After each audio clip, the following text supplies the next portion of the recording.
Hey, boys. Hey, what's up, good, dude? man? How's your day? You know, it's another day in paradise over here, dude. Gloomy ass St. Louis, my dude.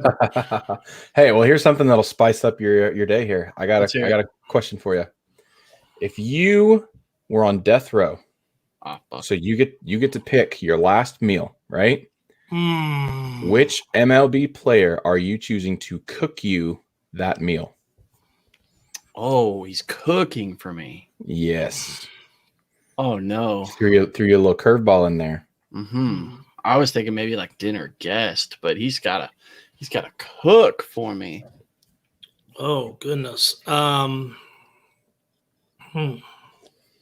feel like Joe Kelly probably cooked some weird shit, like some fun weird shit. Ooh, that'd be a good choice. Or no, I know my answer. What? Cody Bellinger. I'm gonna eat some like dank ass nachos or like a quesadilla that's got like fucking fiery hot Cheetos in it. It's like shit. Funyuns covered in nacho cheese or some shit. Dude, It's gonna get sloppy up in here. Me and old Bellinger, dude. You got any thoughts, Tony? I might go Adam Wainwright. I've heard he's a barbecue grill master. Sure. You could also just hit up Matt Carpenter and just eat salsa for the next 10 years. That's true. I do like some salsa. That's also Ooh, I should probably go like a terrible. Mexican-born player. So that is exactly where I went as well, Tone. I am 100% picking a Hispanic player for sure. Yeah. I was trying to think like Italian or something, but I was like, how many Italians really play Major League Baseball that aren't like born here anyways? Like, right. Yeah. You know, I want someone who was raised by his grandma and like learned how to cook from abuela. Like that's the Mexican food I want. I'm gonna eat popcorn and M&Ms with chocolate syrup drizzled on top of them. It's gonna be great. You guys just gonna drive through Jack in the Box and hit the late night menu? The Munchie menu, dude? Yeah. That's right. All right, boys, let's get it going, huh?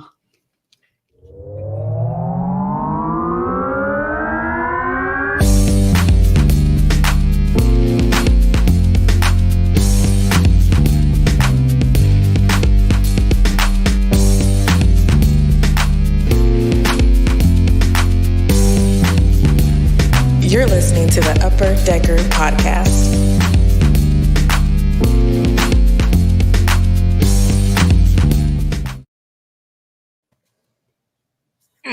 Baby, I love that puppy. Oh, man, welcome back. It's episode 64 of the Upper Decker Podcast. I am your boy, Ty. I'm your boy, Tone. Hey, and I'm your boy, Dan. And the boys are back in town, baby. Episode 64, Nintendo 64. Crazy shit out here, dude. What? That literally has nothing to do with anything. Number 64, dude. I didn't know if you were going somewhere. Or... No, that's it. Is there a cool baseball game for Nintendo 64? Isn't there? Juniors? Yeah. That was a good one. Well, I don't have him to talk about today. I have Vladimir Ballentine. Okay. Yeah, we're gonna be digging, but we're gonna learn ourselves some shit over the next 30 episodes. It's gonna be real fun. Yeah. So Vladimir Ballentine, you may not know him as well for his time in the majors because it wasn't very long. Over the course of 3 years, he played 170 games. His slash line was 221, 281, 374, and 655. With 15 home runs, 52 RBIs, 54 runs, 149 strikeouts, my B, over the course of those 3 seasons with like the Mariners and some other team nobody even cares about anymore. But Vladimir Ballentine made a splash in Japan. Do you guys kind of keep up with that like at all-ish? This name should somewhat ring a bell. It doesn't, and I don't. No. Really? Yeah. Okay, see, so I at least knew a little bit about him, so we'll get to that later on. But for now, let's talk about his career in Japan. So over the last 14 years, he's slashed 265, 370, 542, 911 with 324 home runs, 862 RBIs, 622 runs, 1,065 strikeouts, and 1,228 games. Wait, so is he still playing in Japan? Still playing right now. Oh, okay. He cannot for some reason catch a break with the major league team. I know he kind of got into some legal issues last year, but even then, like, this has been 14 years he's been over in Japan. You'd think at some point he'd get an offer over here, right? Especially after a season like this. So in 2013 for the Yakult Swallows, he hit 330, 455 on base, 779 slug, 1.234 OPS, Jesus. 60 home runs, 131 RBIs, 94 runs, and 105 strikeouts, paired with 103 walks. My goodness. God, those are some big boy numbers. Had a hell of a season. He actually ended up breaking the single season home run record, which was held by, and excuse me, Sadaharu O. Do you think Nailed they it? did? Nailed it. Hell yeah, boys. Perfect. He held the record at 55, dating back to 1964. So that record had been tied twice, but never broken until Mr. Ballentine came and did it. He is known over there just for crushing the ball. Over here, obviously not so much, but like that's their guy. Like when we talked to X, he was like talking about how the fans over there like super appreciate him and love him and show him all, the affection and stuff. That's been Ballentine for the last 14 years. Like that is their guy. They're all about this dude. Awesome. Yeah. So in that season alone, I just want to talk about some offensive ranks that he had that year. So he was second in average by 3 points, 0.003 in average. He was first in on-base percentage by 28 points, first in slugging by 145, first in OPS by 185. Jesus. He was first in runs by 12, seventh in hits overall, but he had 60 dingers, so kind of who cares about that one? Which leads into, obviously he was first in home runs that year. Mm-hmm. He was 19 ahead of the player in second place. He was 28 ahead of the person in third place. Wow. The rest of the league hit less than half of his home run total, so less than 30. There were only 3 guys that hit more than 30. Wow. Pretty wild. He actually also was second in RBIs, behind by 5, second in walks, only behind by 1, and first in total bases by 38. So I Googled him. He's a big boy. Big dude. Is he? He's a big dude. Scary man. Wouldn't want to run into him in, a dark alley or anywhere like that. Pretty intimidating. Yeah. Interesting. But he's from like Curacao. Yep. So basically he's, he played in the World Baseball Classic and played for the Netherlands and was like teammates with Xander Bogaerts and Jurickson Profar and all them over there. And that team actually made it. I was reading earlier, they made it to the Final Four in the World Baseball Classic. So, dude, it is unbelievable how many major league players they produced based on their very, very, very tiny population.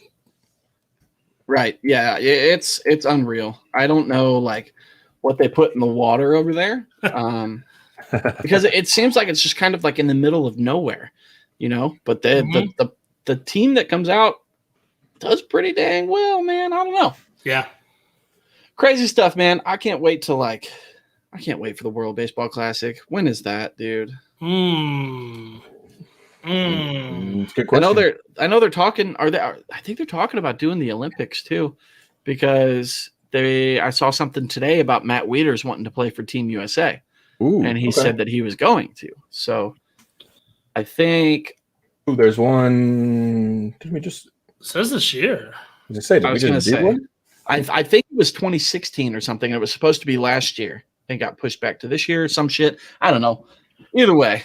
Oh, it was in March, but yeah, it was supposed to be, but it got pushed because of COVID. Yeah. So may not return until 2023.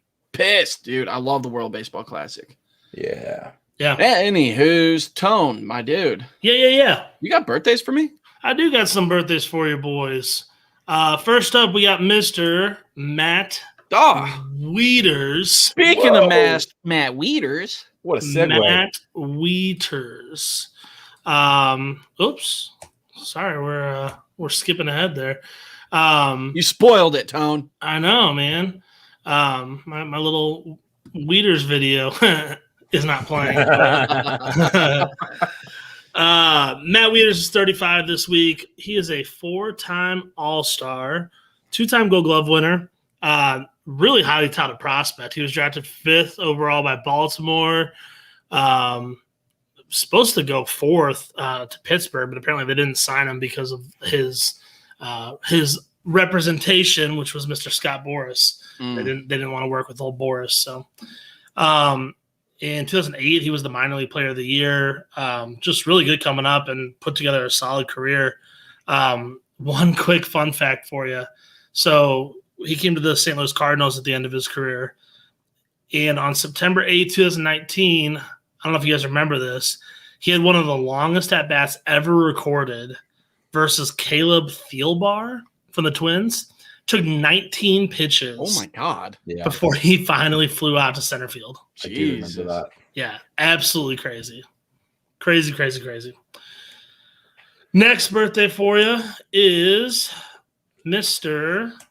Jack Morris. He is 66 this week. Hey. Nice. Almost nice. Right. Almost nice. Hall of Famer, 5-time All-Star, 3 World Series wins, including a World Series MVP. No pitcher won more games than Jack Morris during the 1980s. He actually won 22 more times than any other pitcher. So that was kind of cool. Jesus. Yeah. In 1984, he pitched a no-hitter against the White Sox, and that was part of like a huge run that the Tigers had to start that season that ended up resulting in a World Series win for them. Kind of cool. Okay. Never won a Cy Young, but he was top 5 in voting 5 different times. So he was very, very often in the conversation. Just a solid, consistent guy, and that's why he's in the Hall of Fame. So I don't know if it's like just because he pitched mainly like throughout the 80s, but he is always like over my head. I never think about him. Yeah. You know, when I'm talking about like all-time greats, like I know Jack Morris is amazing. Yeah. Right. But to me, I'll never pull that name ever. Yep. Well, Totally it is interesting too, because I was just talking him up, and I'm not trying to take anything away from him, but there was a lot of talk on whether or not he should have been in the Hall of Fame or not. Mm-hmm. Didn't it take him like all 10 tries? I think. I believe it took a while. There was some controversy, not controversy, but just people that thought maybe he didn't belong there. Mm-hmm. And one of the biggest reasons was if you look at a lot of the more advanced statistics now, like the expected stats, like FIP and like kind of what your stats should have been averaged out, they weren't that great. He definitely benefited by playing on some really, really, really good teams. So if you look at things like wins and World Series wins and, all that kind of stuff, dude was dominant, Sure. But when you start breaking it down into some of the more advanced stuff, not so much. But, I mean, I think you still got to be a pretty damn good pitcher to go out there and win as many games as he did. So yeah, right. He didn't get elected into the Hall of Fame until 2018. So it was the Veterans Committee. Veterans Committee. There you go. All right. Last birthday. And your Tony Tone's dope name of the day. It's Bunny Hearn. Bunny Hearn, who would be 130 this week. Whoa, shit, that's big old. That's big old. Sounds like an old-timey stripper name. Oh, yeah, it does. He's doing that Trevor Bauer strut right there, I think. Oh, yeah. I thought he was a whip-a-nay-nay. No. Oh, he might have been. I thought he was doing a whip-a-nay-nay. Yeah. Old Bunny was a I can't even say stupid name. He was a pitcher for the Cardinals, the Giants, the Braves, and I don't even remember what the PBS is. It was someone got to look it up real quick. I wrote it down and then forgot it. But got you. Not Palm Beach. What would PB be? PBB. Peanut butter. His 1916 minor league team, this is kind of random, but his 1916 minor league team, the New London Planters, was named one of the 100 greatest teams in minor league history. Oh, shit. I don't know. Legit. That's kind of like being the best of the worst, but like I don't know. There's Not the nothing worst, wrong. but Nothing wrong with that, dog. yeah. I don't see PBS on here anywhere. Like I Just got go to his page. I did. I am. And I found it. It's the 1915 Pittsburgh Rebels statistics. Yeah. Oh, wait. The Pittsburgh Rebels. The statistics is, the page that I'm on. oh my god. I'm looking at the stats page, boys. Or the Okay. the Pittsburgh Rebels. There's, believe it or not, there are 2 Bunny Hearns in MLB history. There are 2 Bunny Hearns. I was on the other one. All right. This guy played, I think, 1910 to 1920, and then there was another one that played about 10 years later. Yeah. Okay. Got it. Yeah. There he is. Yeah. Pittsburgh. He wasn't great. He went 13 and 24 as a pitcher over 6 major league seasons. Fun fact, though. So following the 1913 season, he joined a touring team, and they ended up playing in London at one point, and he got to sit down and explain the various pitches and grips to King George V. No way. Okay. Yeah. So he bragged the rest of his life about, quote, supposedly teaching the King of England how to throw a curveball. Well, I guess I that would makes too. sense, right? Shit. Yeah. That's pretty neat. That's still the same king that's in there now, right? Yeah, I think so. I thought so too. I wasn't sure, but Totally legit. you boys, give me just 1 second. This other bunny hern, I hope this works. The other bunny hern is terrifying. Even better. No, his face is just terrifying. Can you see that? Can we see just how scary he looks? Wow. He's got that Joker smile. Dude, it's not great. It is not a good time over here. Yeah, I don't love that at all. I do not love that at all. No, me either, Get man. out of here. Man. All right. Well, there are your birthdays. Oh, And your shoot. Tones don't name of the day. Oh, There it is. shoot. Look at Weeders. He's just disgusted by Todd Frazier. Oh, just pissed. Just Fucking- fucking right out. I'm like, look at this fucker. Unemployed free agent. Bunny's Todd Frazier. Bunny's that guy that like dances on the dance floor, takes way too seriously. Oh, yeah, he's Look at heated. him. He's trying to win that Dance Dance revolution. Yeah. Jack Morris is just high as shit. He looks kind of creepy. Great mustache, but Probably shit. Yeah, I'm 17 jealous. in that picture too. Like all Yeah, the old right. timers. Right, 20 years old, looking like that. Right. Right. Unreal. All right, before we get into Wheelhouse, I do want to talk about that down there, dudes. Sign up, please, to be a monthly contributor at anchor.fm/upperdeckerpod/support. You can donate $1, $4.99, $9.99 a month, whatever you want. It just helps out the show. We're looking into getting new microphones. Dan, very much so, has been working on merch that is out there. Spoiler alert. We'll get into it at the end of the episode. Okay. I didn't know we were gonna. So sick, Dan. Appreciate you. We will get into that later on, but for now and or after the episode, save this little link down here and go hook your boys up so we can keep doing this better. With that being said, boys, we got some Wheelhouse going on. Mm-hmm. It's been a rough week, my dudes. Rough week Yeah. for baseball. Rough week for injuries. Everybody is hurt. Everybody's falling off the face of the planet. The entire Padres roster is pretty much done for at this point. They got most of them have COVID, including Tatis, Will Myers, Eric Hosmer, Jurickson Profar, and Jorge Mateo.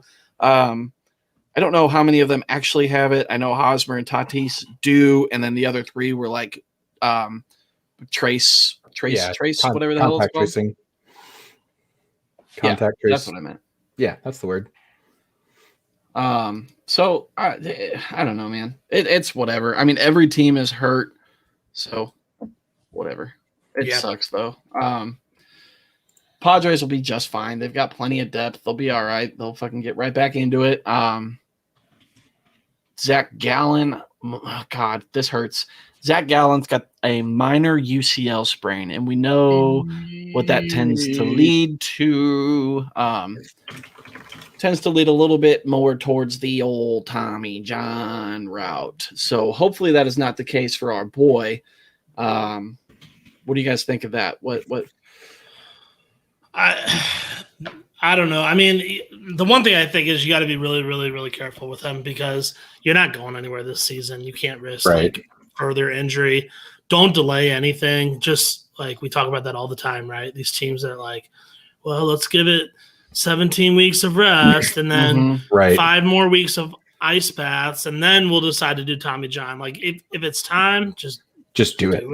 Right. Do it. Yeah, I mean you're gonna be at the bottom of the barrel this year anyway. I mean, especially with the Giants coming out of nowhere, like just let him get Tommy John now, right? He let him miss the rest of the season. He'll miss next season, and then he can come back in 2023 ready to rock and roll. Sure. Yeah. The only thing that sucks about doing that with Zach Gallen missing any time at all is I think he's already 25, and he'll be 26 before this season's over. So he won't come back until he's almost 28. Yeah, but wasn't DeGrom older when he made his debut too, or am I making that up? You're making that up, but it's okay. Okay. That's fair. Anyway, we can talk about your Braves if you want to call me a liar. Fuck. We can talk about DeGrom was 25, by the way, so good call. You're right. Yeah, the Braves not looking so hot.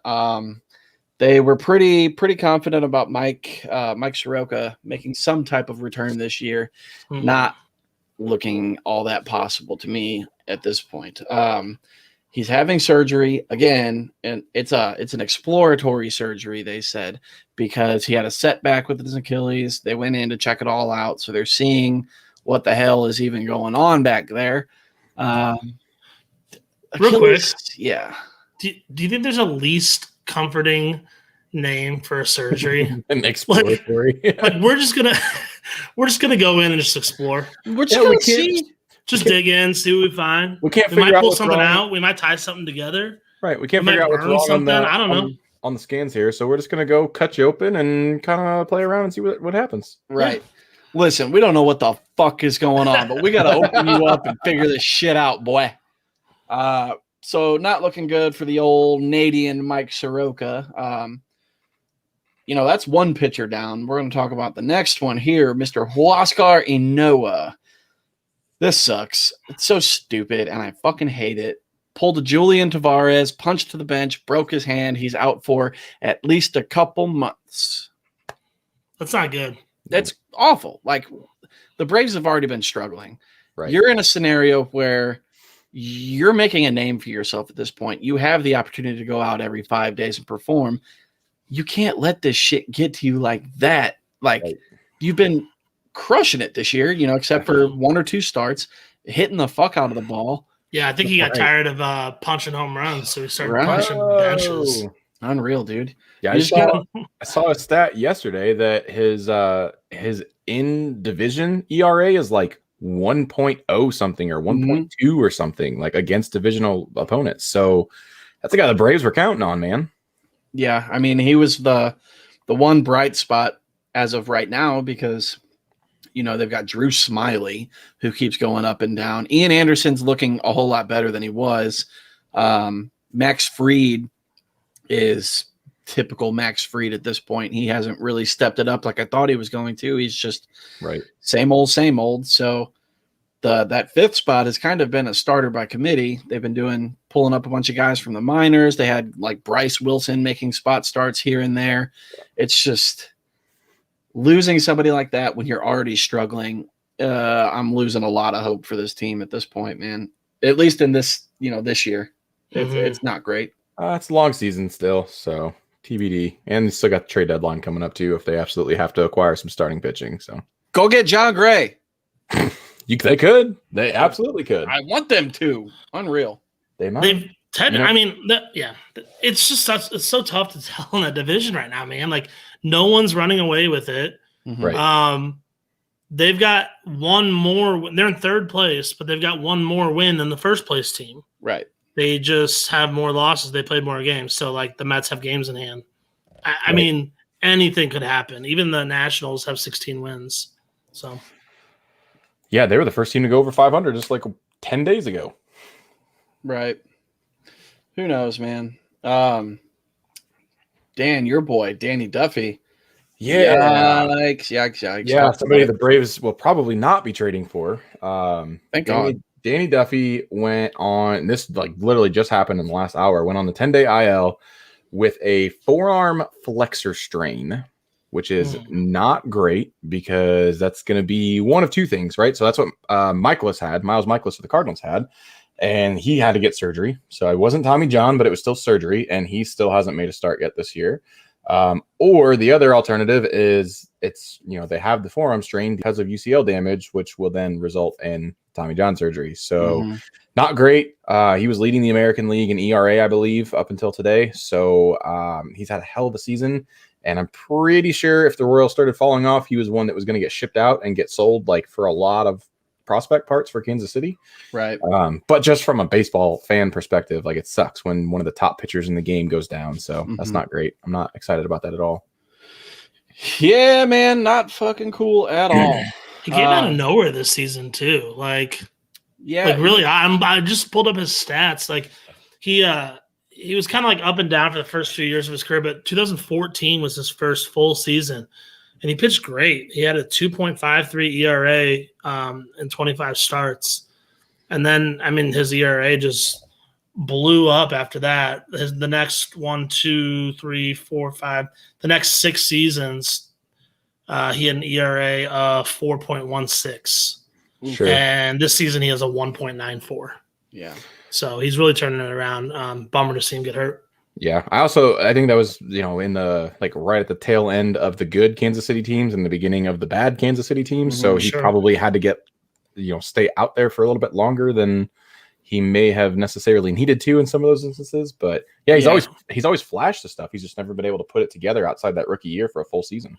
Right. I remember he went from like a number 4 starter to their ace within like a year because of all of that, trading guys away, not being able to afford guys, shit like that, them hitting free agency. Danny Duffy was like, I guess this is my role now. And, they kind of stretched him out. Yeah. He was pitching with, James Shields and Jason Vargas, Yordan Ventura. Yeah. That was another unfortunate incident there too. Yep. Yeah, he was pitching with a lot of big names. Mm-hmm. Yeah, you like having him as a guy as your number 5. Jesus. Right. And to number 5. To wrap up our injuries here, Cory Dang Seeger, another broken hand. He was hitting the hand with a pitch. It won't require surgery, but Dave Roberts, medical professional Dave Roberts said it's going to be at least 4 weeks that Mr. Seeger will miss. That is not good, especially for a boy that we all kind of hyped up for a potential MVP candidate on the season. He absolutely came onto the scene this year, healthy, ready to go, was crushing, and here we are a month into the season, and he's missing a month. You just can't catch a break with that boy. Yeah. Free agent to be too, so tough timing for him. Yeah. But he's still going to get paid. I'm not super worried about him. Yeah. He's only 27. Right. Yeah. I just hope he comes back and has a strong year this year. In my mind, he re-signs with the Dodgers anyways, so it's not like he's putting on for anybody, but you still have to, bet on yourself in your free agency year. So absolutely. Look what happened to Trevor Bauer. Brever Trower. Brever Tower? No. I don't love that one. Shit. I don't either. You know what I actually surprisingly do love, though? Talk about it. Do it. Albert Pujols in Dodger Blue. I wasn't sure how I felt about it at first, but then they started putting the pictures out today, and yeah, he looks good in Dodger Blue. I don't know how you didn't just burst into flames saying that. I know, right? I'm not your typical Cardinal fan because I hate all other Cardinal fans for the most part. So I can admit that Cardinal fans are the worst fans in baseball. So right. It was crazy, man. Seeing all of these pictures. As soon as that news dropped, I was more shocked about that than the Angels cutting him. That blew my mind. And I was laughing so hard, boys. I was just laughing my pretty little tootsie off. Because now St. Louis mad again, and I think it's great. I don't really think St. Louis is that mad though. Maybe not as a whole, but there's a lot of people that I see are fucking dude, there was a lot of Cardinal fans that were just like convinced he was coming back to St. Louis this year. Yeah. Absolutely convinced he was going nowhere but St. Louis, and I don't understand. I don't see the fit unless you're talking about, we talked about it last week, we talked about him getting cut, but right. I think there's obviously a fit, whether it would have been now or at the end of the season or whatever, for like a send-off. Mm-hmm. You sign the guy to a one-day contract or a weekend contract, and you know, pack Busch Stadium, give him 27 standing ovations, and like, I mean, that would be super cool. I'm down for that entirely. Right. But there's no fit on the current Cardinals roster. No. We're kind of already, dragging along one first baseman that can't hit. So so far. So the thing is there, Tone, though, the point that I have to make is you're talking logic and Cardinals fans in the same sentence, and that shit don't work out, bro. I am a little bit mad at us for not putting the pieces together last week, though, when we were talking about potential teams because of all the injuries of the Dodgers, right? Like, they've got, I mean, they had Muncy playing first, which is fine. They normally do. They put him all over the infield, but like Bellinger's out, Seeger's out, AJ Pollock is out. They've got, and that's not even counting all of the pitchers, and they've got Chris Taylor is day-to-day right now too. So it's like they have so many injuries. We probably should have seen that coming, but that's all right. I like the fit out there for him. Yeah, Andy's ring chasing. I love it. Oh, for sure. Go get another one. That's what's interesting too. Like, we didn't talk about that. Like, that's on us, I guess. But like, we talked about various reasons why he might sign with certain teams. Talked about the White Sox. One, they're a good team, and two, they have a DH, and three, the biggest reason probably was reuniting with TLR. Obviously, there's going to be talk about St. Louis, like we discussed. We talked about other DH teams where he could go and just chase the home run, totals, and just try to get his home run numbers up at 700. But we never really talked about just maybe he just wants another ring, Right. Nothing wrong with that. No, not at all. When you literally get to pick anybody because you're signing for league minimum because you're going to get paid from the Angels. So. Right. Yeah. Yeah. The Dodgers, like you just said, Dan, signed him for league minimum, but it's actually $420,000 because it's all prorated. So nice. Veteran league minimum. Right. Yeah. So $420. Nice. Love it. Sick. And the Angels are eating the rest of the $30 million he was owed for that contract. Fucking yikes. I think the biggest reason that the Dodgers signed him, or that he signed with the Dodgers, I guess I should say, is because now he doesn't have to build a new home in a new city with a wheelchair ramp. Oh, dude. So I don't know if you guys have looked at the lineup. You're making wheelchair jokes about the greatest hitter of our generation. Right. And like a top 3 greatest right-handed hitter of all time. Yeah. Well, but can he fucking walk? Not really, boys. He doesn't have his plantar fasciitis going on right now. He's all right. Yeah. He's in the starting lineup tonight and batting 4th. So they're putting him in there ready to roll. They've got we got to get this fucking episode going, dude. Right. We got Blues playoffs and Pujols' Dodgers debut. Hell yeah. Right. So you kind of talked about those injuries there, Dan. Cody Bellinger's still out with a broken leg. Zach McKinstry should be coming back at some point. AJ Pollock, same thing. Seeger's going to miss a month. Edwin Rios, another guy that they were kind of counting on to start first base this year. He is actually missing the rest of the season. So Pujols is going to get a lot of playing time, I think. Absolutely. Even when like Bellinger comes back, because then they could just put Bellinger in the outfield. Right. They can move, Albert can stay at first. Lux is playing shortstop right now. He can stay there for a while. And they got Beatty and Raley to swap off in the outfield. You talked about Chris Taylor. That could be a potential second base option at some point too, if Muncy needs a day off or something. Sheldon Noisy. By the way, 3 of these names, what the fuck? Matt Beatty, Luke Raley, and Sheldon Noisy. These guys are real Major League Baseball players for the Los Angeles Dodgers. They sound like the create a player name, like the fake player names when you go through the show and you're in the minor leagues and they just have to fill it with names. That's exactly what it sounds like. You hear Matt Vasgersian going, right. Matt Beatty, Raley. Yeah, it's wild, dude. It's crazy. So real quick, last thing on Pujols. What do you guys expect? Are you like you hype about this? I know, Dan, you said it's a great fit, but like, I'm big hype. I want him to go off and hit 30 fucking dingers the rest of the season. Yeah. And bat even 260. I'd be happy with that for him for the rest of the season. I think anybody would be happy with 260 from Pujols at this point. Sure. Yeah. I kind of think he's going to go off, man. Like, I mean, as much as a 41-year-old, can. Right. 41. He's like 70. But I don't know, man. I feel like I'm a decent judge of character, and like I feel like just watching him the entire time. I'm literally talking about from his opening press conference in Los Angeles with the Angels. He never looked happy to me. Like, right. He just never looked. He looked like he regretted the decision from day one. Yeah.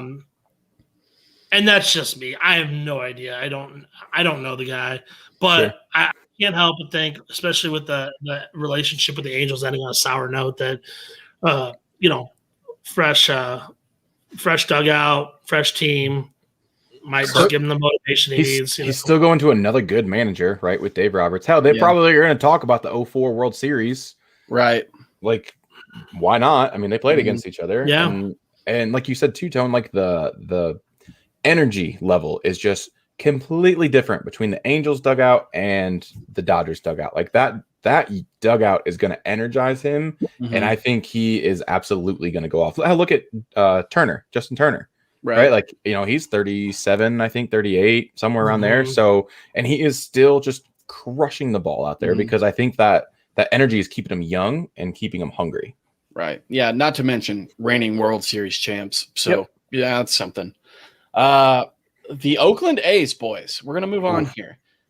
The Oakland A's will begin exploring relocation in addition to continuing the pursuit for their $12 billion waterfront stadium in Oakland. So either way, this looks good for the A's to me. You're either getting a brand new stadium, you're going to a new city, probably with a new stadium anyway. A brand new stadium, right? Yeah. Right. So good for them. They deserve it after the years and years and years of like swimming through the sewage in the clubhouse and all that shit. Like, I hope they go somewhere cool. I'm thinking Vegas, boys. Yep. Agreed. Vegas is definitely with the initiation of sports betting and stuff now. It's I mean, that's a very, very possible option. Yeah. The only other place I would say maybe would be Nashville. There's been some talk there. I think they could really support. They call it Nash Vegas for a reason. That's true. Right. I can see that. They have an ownership group in Nashville too, headed by Dave Dombrowski right now too. If you guys didn't know that, I did. Montreal is still wanting a team. Thanks, Dakota. They're still wanting a team, but I think from what I've read, and I've just looked into it a little bit, but I think the Rays are still kind of like that immediate connection to possibly going to Montreal, right? If that were to happen. So, yeah, we'll see. I think Vegas is the most obvious one. Agreed. My plan B would be Nashville. If they went to Vegas, they could stay in the AL West, so you don't have to worry about divisional realignments or anything. Like, they're literally still right there. They're in the same time zone.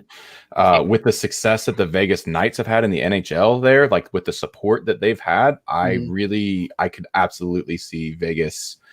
For me, that's the only option. Like, if they don't get a new one in Oakland, I think it's kind of a foregone conclusion they're going to Vegas. Yeah. Send Kleinschmidt home, boys. That was going to be the next follow-up. You can send Jay Klein back to Nevada. Yep. So that would actually be the third pro sports team Oakland has lost in the last couple of years. So obviously, the Raiders went to Vegas. So now we're talking about the Athletics maybe going to Vegas.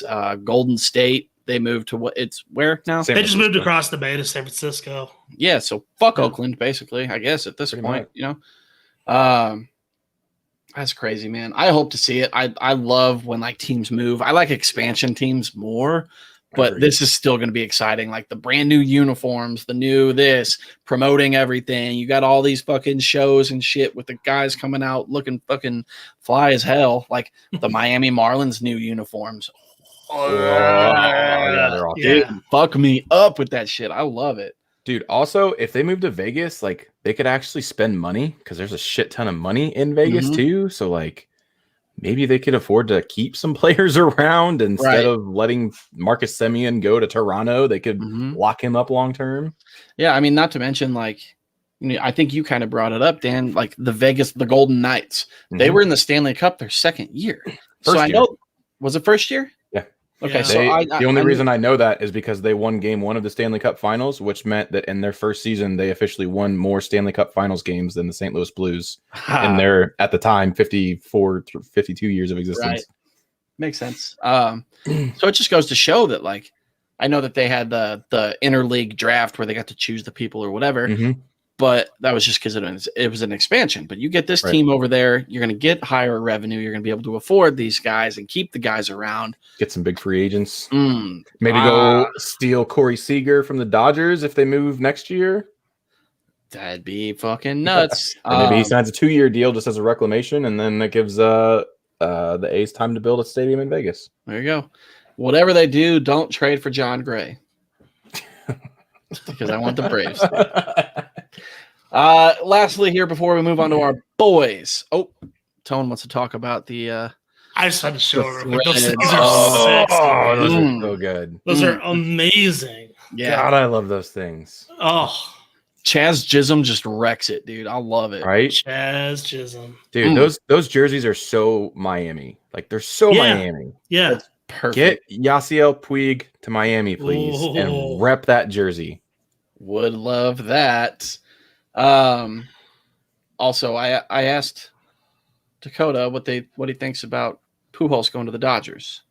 And is he drooling? I think that's in reference. I think that's in reference to the jerseys. Maybe. No, it's not. This is about Pujols. Is it? All right. Maybe you can clear that up, Dakota. Lastly, here, the Mariners finally promoted Jared Kelenic. It seems to be that 1 month down in the minors really boosted him to the level that he needed to be at to make it to the majors. So he's finally here. He made his debut the other day. He's the number 4 MLB prospect. He was actually acquired by the Mariners from the Mets in the Robinson Cano / Edwin Diaz trade back in 2019. He was kind of the centerpiece there. Told you it was in reference to the jerseys. Yeah, he said it's for the jerseys. Fucking doubt me. Nah, he lying. He lying. I know him. It's fine. So Kelenic has batted .294, .370, .523 with 31 home runs and 771 plate appearances. I'll take that any day of the week. Yes, he's you get what, 550 plate appearances or so in a major league season. So drop that down. 25 dingers, batting 300. Right. Yeah, that's amazing. Amazing. This year so far, though, he's done even better.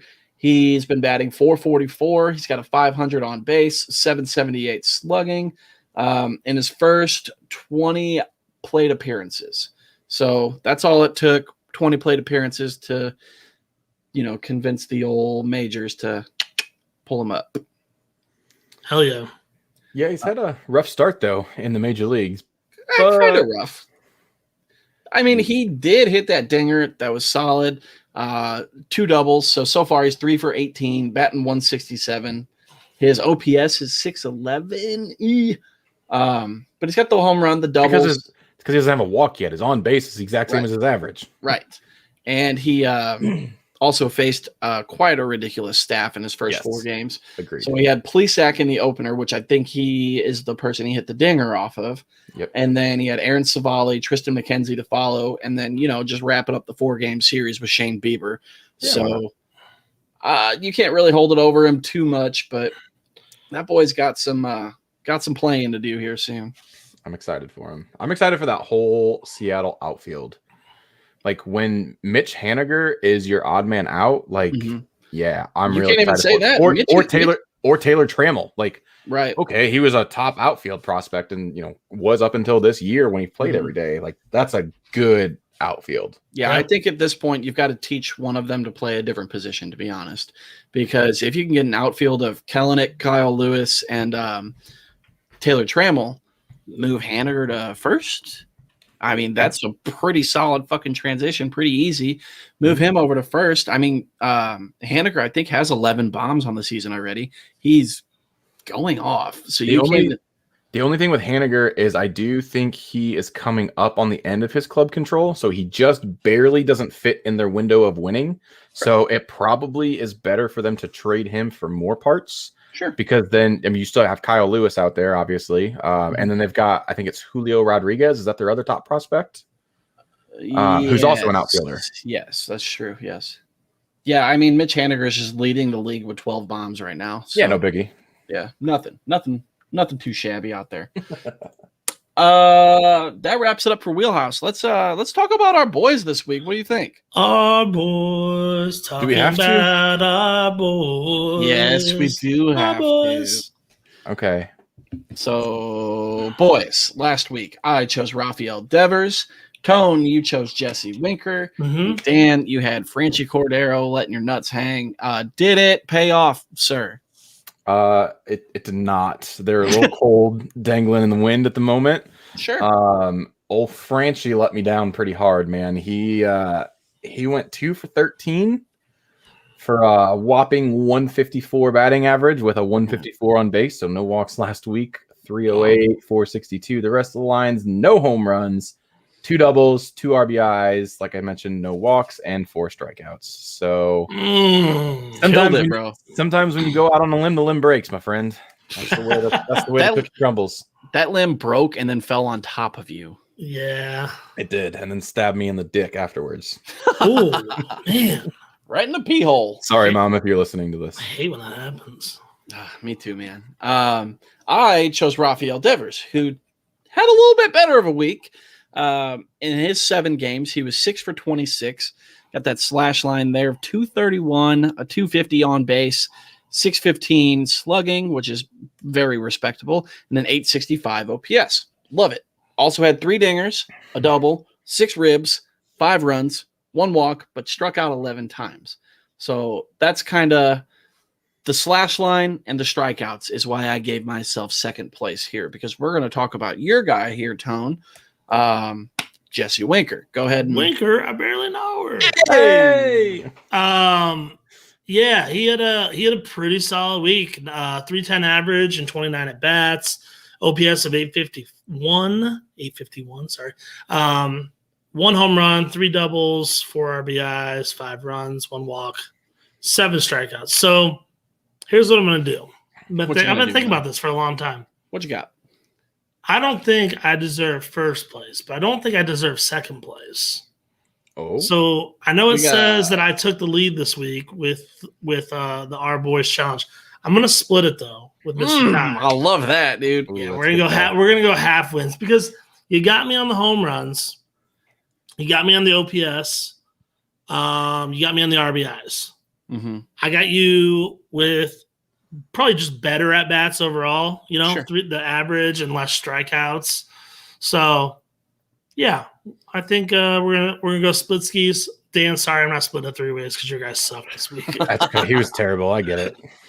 Yeah, thanks, buddy. I'm down for that. I love it. So we'll update the tracker next week, and you and I will be tied for first place. Cool. Sounds good. How funny is it though that the third place guy's the only one smiling? Look at that. Look at him, just hanging in there, having a good old time. He knew. He's just having too much fun, He needs to take it seriously. He's just happy to be here. That's all. He's like, I'm being talked on a podcast in the middle of St. Louis that like 10 people listen to. Love it, dude. Right. Devers just looks sad. Like he's got those puppy dog eyes, dude. Yeah. Like, please talk about me more. I'm a good third baseman too. Okay, boys. Now for the upcoming week. Let's go ahead and let's get going on that. So I'll let you all go first. Dan, you're doing it again. Go ahead and let her hang. Kind of. Not as bad as last week. So I've got Andy Young, or Andrew Young, I guess is how he's going by. He got recalled from AAA after Christian Walker hit the IL. Now, he, on the season, has had a hell of a year so far in limited playing time. So I'll give that 7 for 18 with 4 of those hits being home runs. That's pretty solid. All right. Yeah. So again, he's going to get lots of playing time because there's injuries in Arizona as well. he's already kind of proven a little bit this season that he can hit. Mhm. But, for those of you who don't know, Andy Young was one of the pieces that actually went to Arizona in the Paul Goldschmidt trade from St. Louis. So he's kind of been a minor leaguer for forever, and he's just finally started getting a chance to play with Arizona. That's why you know who he is, and I didn't. Yes. God. He's also been playing really well, too, though. So this coming week, he's got 4 games against the Dodgers, which could go either way. But we did talk about how kind of mutilated that Dodgers team is right now from injuries. Right. But the pitching staff hasn't necessarily been hit as hard. But they've also only won 2 series since the middle of April. So we're going back a month. And one of the series they literally just won against Miami. And the other one was a 2-game series against Seattle. So they're not exactly on fire right now. And then after that, he's got 3 games in Colorado, which we all know the Coors effect in playing in Colorado. So I'm kind of excited to watch him hit out there. So I'm really, really hoping he doesn't let me down because I really need to get back in the win column here. I haven't won since week 1. Yeah, the rookies. That's how it happens. It's fine. Don't worry about it. Fair. Tone, what you got, buddy? I'm going with old Funky Muncie. Funky Muncie. Solid. Funky, I almost said, I don't know what I almost said. Funky Monkey? What? Funky Monkey? Funky Monkey, yeah. Old boy currently leads all of baseball in walks and leads the National League in OBP. That's pretty cool. That's good. Yeah, got a slash line of 260, 442, 496, and 938 with a 163 OPS plus 8 ding-dongs, 23 ribbies. And, obviously we discussed the massive injuries to the LA offense. So they're going to be relying on him to get the job done. Yeah, he's batting third tonight, by the way. Oh, nice. Okay. 4 games against Arizona, 3 in San Francisco. Also, they're facing Mad Bum tonight. I'm super excited to watch that matchup. Pujols and Mad Bum. Pujols and Mad Bum and Funky Muncie just sending them fucking way deep, dude. Yeah. Muncie and Pujols going Although back Bumgarner's had a historically good last 6 games. Right. But whatever. Can't keep going forever, It's true. Funky Muncie's going to break him out of it. It's fine. Okay. I am going Taiwan Walker. I'm going to go pitcher this week. In 2021, pretty much killing it. He's doing great this year. He's been in 7 games, started 7 games. He's 3-1 with a 2.20 ERA and 41 innings pitched.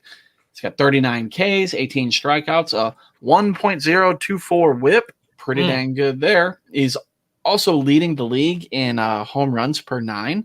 So he's only at 0.2 right now. He's only given up 1 home run all year. Wow. So pretty good.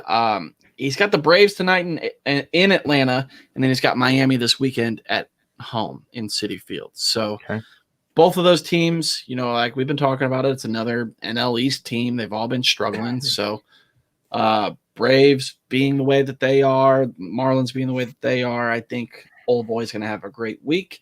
And I'm super sad I traded him in fantasy. I drafted him, finally was going all in, and he's hurt me 1 too many times. I had a trade offer, and I took it, and now I'm big sad about it. Yeah. Dude, that whole Mets rotation has just been ridiculous. And not just DeGrom, but Stroman too and Walker. They've been really good this year. Yeah, you can tell, I just follow most of those guys on social media. You can just tell, their attitudes have completely changed. Even though they're not doing the best right now, they're all clicking very well. They know that the owner's involved. They know that, they went out and got Lindor and extended him and stuff. So it's showing that they want to win. These guys are playing for a team that wants to win. Right. So that they're fucking feeling good out there. And it's good to see them actually do that. But we'll see if it can hold up. At least for this week, Mr. Walker, please. Hopefully it's not a curse of picking them for our boys. I know, man. I've done pretty decent so far this year. I'll keep my fingers crossed. Okay. Well, boys, that wraps it up for this week. Yeah. Just want to thank everybody who came out. Thank y'all for listening. Head over to our social media platforms, Twitter, Facebook, Instagram, YouTube, TikTok. We're kind of all over the place. dipping our noses into things that we don't know anything about, trying to figure it all out. So we're on all of them at Upper Decker Pod. If you want to talk to us or tweet something at us, that's over on Twitter, Upper Decker Pod. All three of us man that account. So you'll get a response usually within like 3 minutes. So if you want to talk to us, head on over there and we'll talk to you there. If they want to listen to us, Tone, instead of tuning into the live stream, Tone, where can they take us? Where can they go? You can go to Spotify, Apple Podcasts, Google Podcasts, pretty much any platform. If you go to our page on Anchor, you'll find links to all the different platforms that we're available to listen to on. If you're doing that, leave us a review or a rating. If there's an option to give 5 stars, we appreciate that. Tell us how good we're doing. It helps us move up in the podcast algorithms or whatever, and just lets us get seen a little bit more. So also, I didn't want to interrupt, but I just saw a dog in the background of Dan's thing. I loved it. I got so hyped. There's a puppy dog back there. There's actually 2 of them behind me because I'm dog sitting this week. So that's who you saw was Charlie. Fair enough. If people want to donate to Charlie's food fund for the week, how do they do that? Yes, they can go to anchor.fm/upperdeckerpod/support. There you go, right there on the screen. You can sign up there to be a monthly contributor of 99 cents, $4.99, or $9.99. You can also reach out to us on any of the socials that we mentioned earlier that Ty talked about, or you can shoot us an email at upperdeckerpod2020@gmail.com. If you want to do a one-time donation as opposed to doing a recurring monthly donation, all of that stuff goes back into the show. So obviously equipment is going to be a big factor in there. You can see Ty's got a black screen behind him now, so he doesn't have to make his bed every week anymore. It's dirty as shit back there, boy. It also, as Ty alluded to earlier, goes to merch, which we have some of it available right now. So if you are listening, if you made it through the 56 minutes and 42 seconds, we got more people now than we have the whole night, dude. I have a surprise for you. If you go to upperdeckerpod.com, that's right, boys and girls, we are official. We have a .com address now. Upperdeckerpod.com. It will take you right to our store. Right now, we have the Jesus Lizard collection up. We are working on getting a bunch of others. Photoshop takes a little bit longer than I was anticipating. So that's the one that's up right now. We're going to get some other ones up, just some regular Upper Decker stuff. And then we've got some other, some pretty cool ideas that you guys are going to see as well. There you go. There's the Jesus Lizard. So we've got shirts, tank tops, long sleeve shirts, bags. We've got phone covers. We've got all kinds of cool stuff on there. There's our Jesus Lizard collection right there. Some cool glasses as well. That's a beer mug. So all of that is really, really neat. If you want to hop on over to there, you can order. That would be very, very helpful for us because it also would contribute to more cool stuff in the future. Like I said, keep an eye on that too. Bookmark that page. Keep coming back to it because over the next few weeks, we're going to start throwing some more stuff up there as well for you guys. That's what I'm talking about, dude. Hell yeah. Upperdeckerpod.com. Whatever you do, don't go to Upper Dicker Pod. It's probably not a great website. Not the same thing. Or just Upper Decker. Don't go to that either. I'm sure that's not great either. Yeah, also not great. You got to fucking thread the needle here, boys. Upperdeckerpod.com. Thank you guys so much for coming out this week. It's been a blast. The episodes will be up on those platforms Tone was talking about either tomorrow or Wednesday. So be on the lookout for that. Y'all have a safe week. Go watch some baseball. Watch out for Wheelhouse crush a ding-ding tonight, boys. Tell you what. Hell yeah. That's what I'm talking about. Catch y'all next week, episode 65 of the Upper Decker Podcast.